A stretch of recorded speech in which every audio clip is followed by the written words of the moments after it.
everyone, I'm back. Have you been exhausted? Have you been tired? And are you sick and tired of being sick and tired?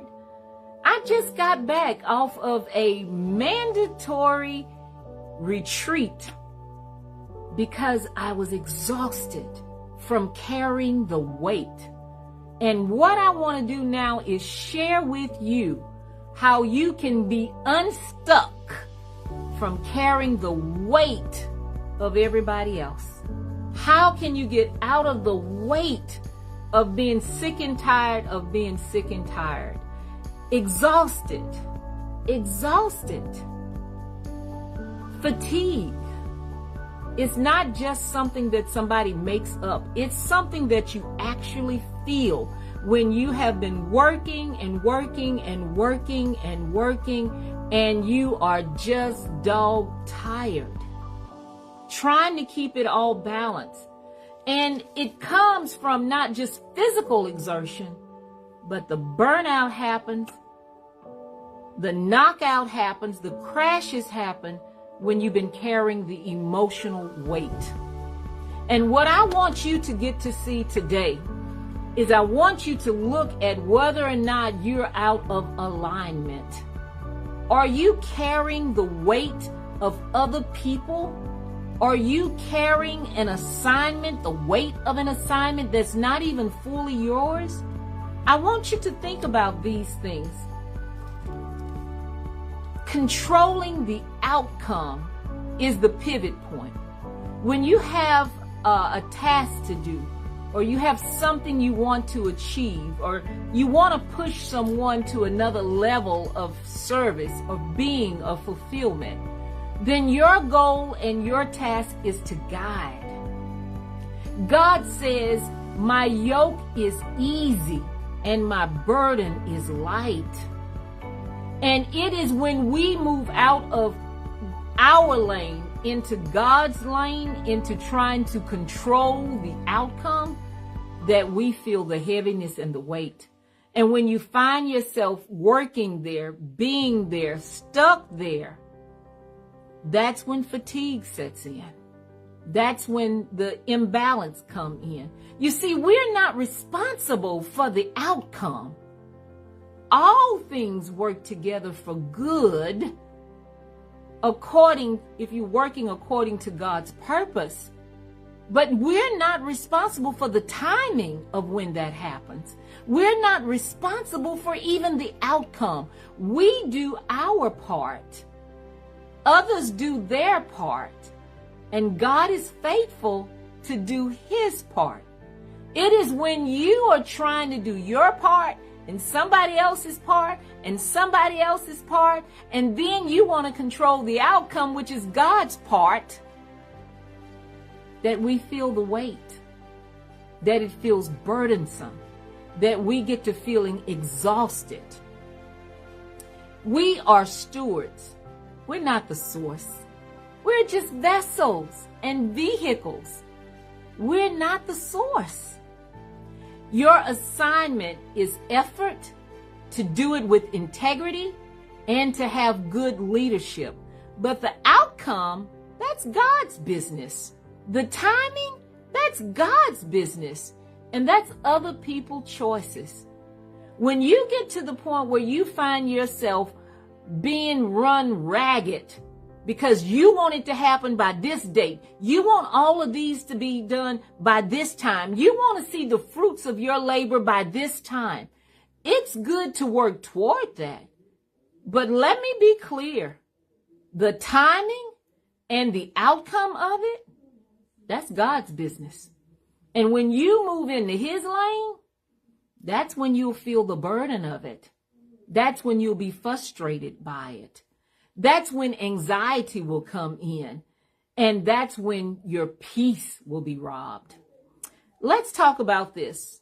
I want to challenge you to do two things. I want to challenge you to get out a piece of paper. And on that piece of paper, I want you to fold it in half. On one side, I want you to write down all the things that you want to happen, that you're working to make it happen. All the things that you want to make it happen. And then on the other side of it, I want you to write down those things of the timing of when you want it to happen. And I want you to see that the things that involve the effort, that's you. You can put forth the effort.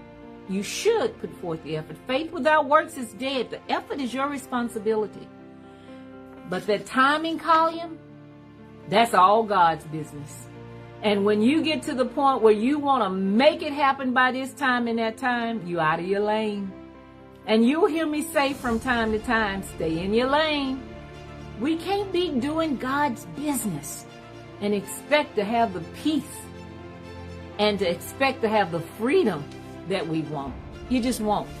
The other thing that I want to make sure that I leave with you today, and that is carrying the weight of other people. My daughter said, when you make clown decisions, you get when you make crazy decisions, you get clown responses, or some kind of way she has that. But the bottom line is this: when you make good choices, there's going to be good consequences. And when you make bad choices, there are going to be negative consequences. I had to learn the hard way that you can't keep rescuing people and then expect them to change. It don't work that way. You can't keep rescuing people. That weight is not yours. The weight is not yours. And they will expect to continue to make bad choices and come to you with their consequences for you to rescue them from their consequences.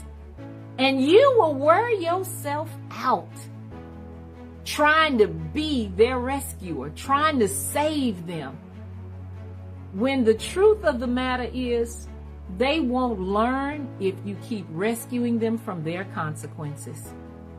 They won't do better just because you rescue them. And it doesn't matter how much money you throw at them, because it's your money and not theirs. They'll just expect you to throw more money at them, at rescuing them from the consequences of their behavior. I hope that you are getting what I'm putting down, because what I'm trying to tell you is that the emotional weight that you've been feeling, if it's not yours, give it to the person that it belongs to. Rescuing someone from the consequences of their behavior will not make them change. And throwing your money at them, your hard, good, earned money at them to rescue them from feeling the consequences of their behavior is not going to teach them how to do better. As parents, as grandparents, as leaders in an organization or community, our job is to teach them how to survive beyond us. And if we're saving them or rescuing them from the consequences, they're not going to get that lesson. I have said to Crystal and Junior many, many times, Mama wouldn't be able to rest even dead knowing you weren't able to take care of yourself, and that you weren't able to be here with enough compassion to look out for each other. I've said that to them. But one of the hard realities I've had to face is they're going to make their own decisions. And they're going to make their own consequences. And if I love them and really want them to be better human beings, if I really want to prepare them for survival beyond me, I got to get out of God's way. I got to let them fall and be there to love them and encourage them and guide them to a better route for the next test. Because life is about taking tests and passing them. Some are written, some are attitudinal, some are heart-wise, some are money-wise. But it's all about taking those tests. And Mama can't rescue. As leader, I can't rescue. My job is to teach. And so I say to you, your job is as well. I'm Candy Christophe, and your legacy lesson for today is to free yourself from the emotional weight of rescuing people who keep making dumb decisions. And we do it out of a place of love, but we're not helping them by being soft. We're not helping them by rescuing them. Let's make a pact. Let's leave this world a better place than we found it. Let's stop rescuing people and let's let God be God. In return, He'll give us the freedom that we want. He'll give us the peace that we want. My pastor preached today. Sometimes when we're praying to God, we want God to change the circumstances, when the truth of the matter is, God needs to change us. Ooh, that was a good message. Sometimes we want God to change the circumstances, when the truth of the matter is the circumstances don't need to be changed. We need to be changed. I'm Candy Christophe, and you've had your legacy lesson for today. Share this with somebody that you know on your timeline that needs to hear it. Share it individually and share it on your feed. And I want to challenge you. I would like for you to go to Candy Christophe Speaks. Promise me if you're hearing this today, go to Candy Christophe Speaks and follow me there. Thank you for tuning in. Have a great day. Remember, God wants to change you, not necessarily your circumstances. And bye-bye for now.